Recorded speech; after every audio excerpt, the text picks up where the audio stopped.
ಮಾನ್ವಿ ಪಟ್ಟಣದಲ್ಲಿ ಅಧಿಕಾರಿಗಳು ಹಾಗೂ ಜನಪ್ರತಿನಿಧಿಗಳ ನಿರ್ಲಕ್ಷ್ಯದಿಂದ ಸಂಪೂರ್ಣ ಅವೈಜ್ಞಾನಿಕವಾಗಿ ನಡೆದಿರುವ ರಾಜ್ಯ ಹೆದ್ದಾರಿ ಕಾಮಗಾರಿಯನ್ನ ತೀವ್ರವಾಗಿ ಖಂಡಿಸಿ ಮುಂಬರುವ ಜುಲೈ 29ರಂದು ಮಾನ್ವಿ ಬಂದ್ಗೆ ಕರೆ ನೀಡಲಾಗಿದ್ದು, ಮಾನ್ವಿ ನಾಗರಿಕ ಹಿತರಕ್ಷಣಾ ವೇದಿಕೆಯ ಸಂಚಾಲಕ ವಕೀಲ ತಿಪ್ಪಣ್ಣ ಬಾಗಲವಾಡ ಅವರು ಪ್ರವಾಸಿ ಮಂದಿರದಲ್ಲಿ ನಡೆದ ಸುದ್ದಿಗೋಷ್ಠಿಯಲ್ಲಿ ಈ ಮಹತ್ವದ ನಿರ್ಧಾರವನ್ನ ಪ್ರಕಟಿಸಿದ್ದಾರೆ. ಪಟ್ಟಣದ ಪ್ರಮುಖ ವೃತ್ತಗಳಾದ ಅಂಬೇಡ್ಕರ್ ವೃತ್ತ, ಬಸವ ವೃತ್ತ ಹಾಗೂ ವಾಲ್ಮೀಕಿ ಸರ್ಕಲ್ ಬಳಿ ಮಹನೀಯರ ಮೂರ್ತಿಗಳನ್ನ ಕೂಡಲೇ ಪ್ರತಿಷ್ಠಾಪನೆ ಮಾಡಬೇಕೆಂದು ಅವರು ಬಲವಾಗಿ ಆಗ್ರಹಿಸಿದ್ದು, ಇಂತಹ ಸಾರ್ವಜನಿಕ ಸಮಸ್ಯೆಗಳನ್ನ ಪ್ರಶ್ನಿಸಬೇಕಾದವರೇ ಮೌನವಾಗಿರುವುದಕ್ಕೆ ಆಕ್ರೋಶ ವ್ಯಕ್ತಪಡಿಸಿದ್ದಾರೆ.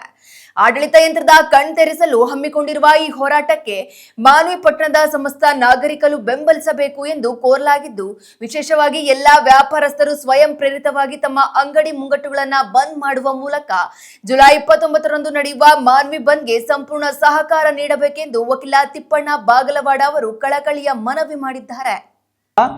ಆ ಕಾರಣಕ್ಕೆ ಅಂತ ಕೋಟ್ಯಾಂತರ ರೂಪಾಯಿ ವೆಚ್ಚದಲ್ಲಿ ಮಾಡ್ತಿರುವಂಥ ಈ ಕಾಮಗಾರಿ ಸಂಪೂರ್ಣವಾಗಿ ಅವೈಜ್ಞಾನಿಕ ಮತ್ತು ಭ್ರಷ್ಟಾಚಾರದಿಂದ ಈ ಅಧಿಕಾರಿಗಳು ಸರಿಯಾಗಿ ಮಾಡ್ತಿಲ್ಲ ಅನ್ನೋದು ಎಲ್ಲ ನಮ್ಮ ಮುಖಂಡರುಗಳ ಒಂದು ಆರೋಪ. ಸೊ ಆ ಹಿನ್ನೆಲೆಯಲ್ಲಿ ಈಗಾಗಲೇ ನಮಗಿಂತ ಎಲ್ಲ ಮಾಧ್ಯಮದವರು ಕೂಡ ತಾವೇ ಸ್ವತಃ ಅಲ್ಲಿ ನಡೆದಿರುವಂಥ ಲೋಪದೋಷಗಳನ್ನು ಎಳೆ ಎಳೆಯಾಗಿ ಬಿಚ್ಚಿಟ್ಟಿರ್ತಕ್ಕಂಥದ್ದನ್ನು ನಾವು ಗಮನದಲ್ಲಿ ಇಟ್ಕೊಂಡಿದ್ದೀವಿ. ಸೊ ನಿಮ್ಮ ಜೊತೆಯಾಗಿ ಕೂಡ ನಾವು ಇವತ್ತು ಇಡೀ ಏನು ಈ ರಾಜ್ಯ ಹೆದ್ದಾರಿ ಮೇಲೆ ಸಂಚಾರ ಮಾಡುವಂಥ ಪ್ರತಿಯೊಂದು ವಾಹನಗಳ ಮತ್ತು ಸಾರ್ವಜನಿಕರ ಸಂಚಾರದ ಹಿತದೃಷ್ಟಿಯಿಂದ ಇದನ್ನು ಗಂಭೀರವಾಗಿ ಪರಿಗಣಿಸಿ ಏನು ಈ ಈಗಾಗಲೇ ನಿಮಗೆ ಗೊತ್ತಿದ್ದಂತೆ ಮತ್ತು ಮಾನವೀಯ ನಾಗರಿಕರಿಗೆ ಗೊತ್ತಿದ್ದಂತೆ ಸುಮಾರು ಪಕ್ಷಗಳ ಮುಖಂಡರು ಖಂಡನೆ ಮಾಡಿದ್ದಾರೆ ಈ ರಸ್ತೆಯ ಬಗ್ಗೆ. ಸುಮಾರು 15 ತಿಂಗಳ ಹಿಂದೆ ಈ ಕಾಮಗಾರಿ ನಡೀತಿದೆ. ಆವಾಗಲಿದ್ದು ನಾವು ವೀಕ್ಷಣೆ ಮಾಡ್ತಾ ಇದ್ದೀವಿ. ಇದು ಸಂಪೂರ್ಣ ಕಾಮಗಾರಿ ಅವೈಜ್ಞಾನಿಕ ಅಂದ್ರೆ ತಪ್ಪಾಗಲಿಕ್ಕೆ, ಯಾಕಂತಂದ್ರೆ ಅದು ಎಸ್ಟಿಮೇಟ್ ಪ್ರಕಾರ ಇದು ಕೆಲಸ ನಡೀತಾ ಇಲ್ಲ. ಆದರೂ ಸಹ ಸಾರ್ವಜನಿಕರಾಗಿ ನಾವು ಒಂದು ಕಂಪನಿ ಮೇಲೆ, ಒಂದು ಗುತ್ತೇದಾರ ಮೇಲೆ ನಾವು ವಿಶ್ವಾಸವನ್ನು ಇಟ್ಟು, ಇಲ್ಲಿನ ರಾಜಕಾರಣಿಗಳ ಮೇಲೆ ಮತ್ತು ಅಧಿಕಾರಿಗಳ ಮೇಲೆ ವಿಶ್ವಾಸ ಇಟ್ಟು ಮಾನವೀಯ ನಗರವನ್ನು ಚಿಂದ ಮಾಡ್ತಾರಂತ ನಾವು ಕನಸು ಕಂಡಿದ್ವಿ. ಆ ಕನಸು ನೆನಸೇ ಆಗಲಿಲ್ಲ. ನನ್ನ ಕೇಳಿದರೆ ಸುಮಾರು ಮೈಟೆಸ್ ಕಂಪ್ನಿಯವರು 20 ವರ್ಷ ಆಗಿರ್ಬೋದು, 24 ವರ್ಷ ಕಾಮಗಾರಿ ಆಯಿತು. ಆ ಮೈಟೆಸ್ ಕಂಪ್ನಿಯವರು 4 ಲೈನ್ ಅಂತ ಆಗಿತ್ತು ಮಾನವಿಯಲ್ಲಿ. ಅದೇ ಮೈಟೆಸ್ ಕಂಪ್ನಿಯವರು ಹಳೆಯ ರಸ್ತೆಯನ್ನು ತೆಗೆದು, ಅದೇ ಡ್ರೈನೇಜನ್ನು ತೆಗೆದು ಒಂದೇ ಫೀಟ್ನಲ್ಲಿ ಅಂತರದಲ್ಲಿ ದೂರ ಮಾಡಿ ಮತ್ತು ರಸ್ತೆ ಮೇಲೆ ಡಾಂಬರೀಕರಣ ಆಗುವಂಥ ಕೆಲಸ ನಡೆದಿದೆ. ಅವತ್ತಿನ ದಿನ ನಾವು ಮಾನವೀಯ ನಾಗರಿಕರು 26,000 ಜನ ಇದ್ದೀವಿ ನಾವು. ಇವಾಗ ಸುಮಾರು 50ಕ್ಕೂ ಮೇಲ್ಪಟ್ಟಿದ್ದೀವಿ ನಾವೆಲ್ಲರೂ.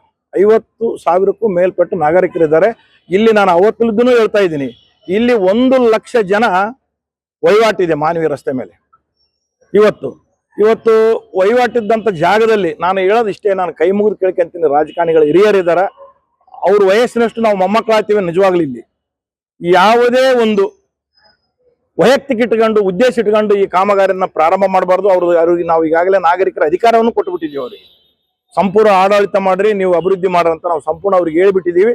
ಅವ್ರ ಜವಾಬ್ದಾರಿ ಇದೆ. ಇದನ್ನ ಕರೆದು ಇಮಿಡಿಯೇಟ್ ಆಗಿ ಕರೆದು ಮಾನವೀಯ ನಾಗರಿಕರ ಬಗ್ಗೆ, ಮಾನವೀಯ ಮುಂದಿನ ಭವಿಷ್ಯದ ಬಗ್ಗೆ ಅವರು ಇಲ್ಲಿ ಸಂಬಂಧಪಟ್ಟ ಇಲಾಖೆ ಅಧಿಕಾರಿಗಳು ಮತ್ತು ಗುತ್ತೇದಾರಿಗೆ ತಿಳಿಸಿ ಈ ಕಾಮಗಾರಿಗಳು ಈಗಾಗಲೇ ನನ್ಗೆ ಅನಿಸ್ತಾ ಇದೆ ನಾವು ಒಂಥರ ನಾವು ಒದರ್ತಾ ಇದ್ದೀವಿ. ಅವ್ರು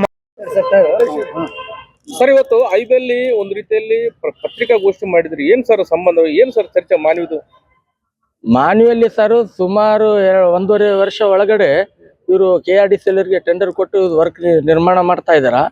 ಅವೆಲ್ಲ ರೋಡೇ ಅವೈಜ್ಞಾನಿಕವಾಗಿ ಮಾಡ್ತಾ ಇದಾರ, ಚರಂಡಿ ಅವೈಜ್ಞಾನಿಕವಾಗಿ ಮಾಡ್ತಾ ಇದಾರ. ಆಮೇಲೆ ಯಾವುದಕ್ಕೂ ಸಾರ್ವಜನಿಕ ತಿರುಗಾಡಕ್ಕೆ ಸರ್ವಿಸ್ ರೋಡು ಇಲ್ಲ, ಫುಟ್ಪಾತು ಇಲ್ಲ, ಆಮೇಲೆ ಡ್ರೈನೇಜು ಎಲ್ಲ ಅವೈಜ್ಞಾನಿಕವಾಗಿ, ಆಮೇಲೆ ಕಳಪೆ ಕಾಮಗಾರಿಕೆ ಮಾಡಿ ಆ ಡ್ರೈನೇಜು ಮಾಡ್ತಾ ಇದ್ದಾರೆ. ಅದ್ರ ಬಗ್ಗೆ ಸಾರ್ವಜನಿಕರು ಧ್ವನಿ ಎತ್ತಿದ್ರೆ ಗುತ್ತೇದಾರವರು ಸಂಬಂಧಪಟ್ಟ ಅಧಿಕಾರಿಗಳ ಜೊತೆ ಮಾತಾಡ್ತಾರೆ. ಅದು ಏನಂತ ಹೇಳ್ತಾ ಇದ್ದಾರೆ ಅವರು, ಡ್ರೈನೇಜ್ಗೆ ರೋಡಿಂದ ನೀರು ಡ್ರೈನೇಜ್ಗೆ ಹೋಗಕ್ಕಂತ ನಾವು ಡ್ರೈನೇಜ್ ಮಾಡ್ತಾ ಇದೀವಿ. ಕಮರ್ಷಿಯಲ್ ಬಿಲ್ಡಿಂಗು, ಕಮರ್ಷಿಯಲ್ ಮನೆಗಳು ಅವರೆಲ್ಲ ಮನೆ ಬಳಕೆ ಮಾಡಿದಂಥ ನೀರು ಆ ಡ್ರೈನೇಜ್ಗೆ ಕನೆಕ್ಷನ್ ಕೊಡೋಕೆ ಇಲ್ಲ. ಅದಕ್ಕಾಗಿ ಬಸವರಾಜ್ ಸಾಹೇಬರು, ಆಮೇಲೆ ನಮ್ಮ ಚೀಫ್ ಆಫೀಸರು, ಆಮೇಲೆ KRDCL ಅವರು ಯಾರು ಇಂಜಿನಿಯರ್ ಕಲಿತು ಮಾತಾಡಿದಾರಂತ, ಇನ್ ಫ್ಯೂಚರಲ್ಲಿ ಇನ್ನೊಂದು ಡ್ರೈನೇಜ್ ಮಾಡ್ತಾರಂತ, ಸಾರ್ವಜನಿಕ ಬಳಕೆ ಆದಂಥ ನೀರು ಹೋಗ್ಲಿಕ್ಕೋಸ್ಕರ ಡ್ರೈನೇಜ್ ಮಾಡ್ತಾರಂತ. ಇಲ್ಲಿ ಜಾಗನೇ ಇಲ್ಲ. ಆಲ್ರೆಡಿ ಜಾಗ ಎಷ್ಟು ತಗೋಬೇಕಿತ್ತು ಅಷ್ಟು ತಗೊಂಡ್ಬಿಟ್ಟಿದ್ದಾರೆ. ಅದು ಎಲ್ಲ ಡೆಮೊಲಿಷನ್ ಮಾಡಿಸಿ ಅವ್ರ ಸಂಬಂಧಪಟ್ಟವ್ರ ಬಿಲ್ಡಿಂಗಿಗೆ ಅವ್ರು ಸ್ವಲ್ಪ ಅಗಲೀಕರಣ ಮಾಡಬೇಕಿತ್ತು. ಅದು ಯಾವುದೇ ರೀತಿಯಿಂದ ಅಗಲೀಕರಣ ಮಾಡಲಿಲ್ಲ. ಅವರು ಅಗಲೀಕರಣ ಮಾಡಲಾರದಕ್ಕೋಸ್ಕರನೇ ಬರ ಇಕ್ಕಟ್ಟು ರಸ್ತೆ ಆಗಿದೆ. ಆಮೇಲೆ ನೀರು ಹೋಗೋಕೆ ದಾರಿ ಇಲ್ಲ. ಆಮೇಲೆ ಜಲಧಾರೆ JMM ಪೈಪ್ಗಳು ಹೋಗ್ಯಾವ. ಆ JMM ಪೈಪ್ಗಳ ಮೇಲೆ ಡ್ರೈನೇಜ್ ಮಾಡ್ತಾ ಇದ್ದಾರೆ. ಈಗ ಡ್ರೈನೇಜ್ ಪೈಪ್ ಏನಾದರೂ ಒಡೆದು ಬಿಟ್ರೆ ಅದೇನಾದರೂ CC ರಸ್ತೆ CC ಬೆಡ್ ಹಾಕಿದ್ದಾರಲ್ಲ, ಅದರೊಳಗೆ ಕಳಪೆ ಕಾಮಗಾರಿಕೆಯಿಂದ ಅದೇನು ಲೀಕ್ ಆಯ್ತಾ ಅಂದರೆ ಕುಡಿದಂಥ JMM ನೀರು ಸರಬರಾಜು ಮಾಡ್ತಾ ಇದ್ದಾರಲ್ಲ, ಎಷ್ಟು ಕೋಟಿ ನೀರು ಸರಬರಾಜು ಮಾಡ್ತಾರೆ, ಆ ನೀರಲ್ಲಿ ಅದು ಇನ್ವೆಲ್ ಆಗುತ್ತೆ ಡ್ರೈನೇಜ್ ನೀರು. ಅದು ಸಾರ್ವಜನಿಕ ಕುಡಿದು ಮತ್ತೆ ಅನಾರೋಗ್ಯ ಆಗೋಕೆ ಚಾನ್ಸಸ್ ಇದೆ. ಆಮೇಲೆ ಬಗಲಾಗ ತಗೊಳಕಿಲ್ಲ, ಈ ಕಡೆ ತಗೊಳಕ್ಕೂ ಇಲ್ಲ. ಅಂಬೇಡ್ಕರ್ ಸರ್ಕಲ್ ಹತ್ರ ಅವೈಜ್ಞಾನಿಕವಾಗಿ ಡ್ರೈನೇಜ್ ಹಿಂಗೆ ರೌಂಡಾಗಿ ತಿರ್ಸ್ತಾ ಇದ್ದಾರೆ. ಅದು DPR ಮುಖಾಂತರ, ಆಮೇಲೆ DPR ಪ್ರಕಾರ ಅದನ್ನು ಮಾಡ್ತಾ ಇಲ್ಲ. ಆಮೇಲೆ ಆ ಡ್ರೈನೇಜು ಬಗಲಾಗೆ ಒಂದು 10 and 15 ಮೀಟರ್ ಇದೆ ಅಷ್ಟೇ. ಬಗಲಾಗೆ ಅದು ಕನೆಕ್ಷನ್ ಕೊಟ್ಟು ಬಿಟ್ರೆ ರಾಜಕಾಲುವೆಗೆ ಹೋಗೋದಂತ ಪಕ್ಕಕ್ಕೆ ಇದೆ, ವ್ಯವಸ್ಥೆ ಇದೆ. ಅದು ಬಿಟ್ಟು ಸಂಪೂರ್ಣವಾಗಿ ರೋಡ್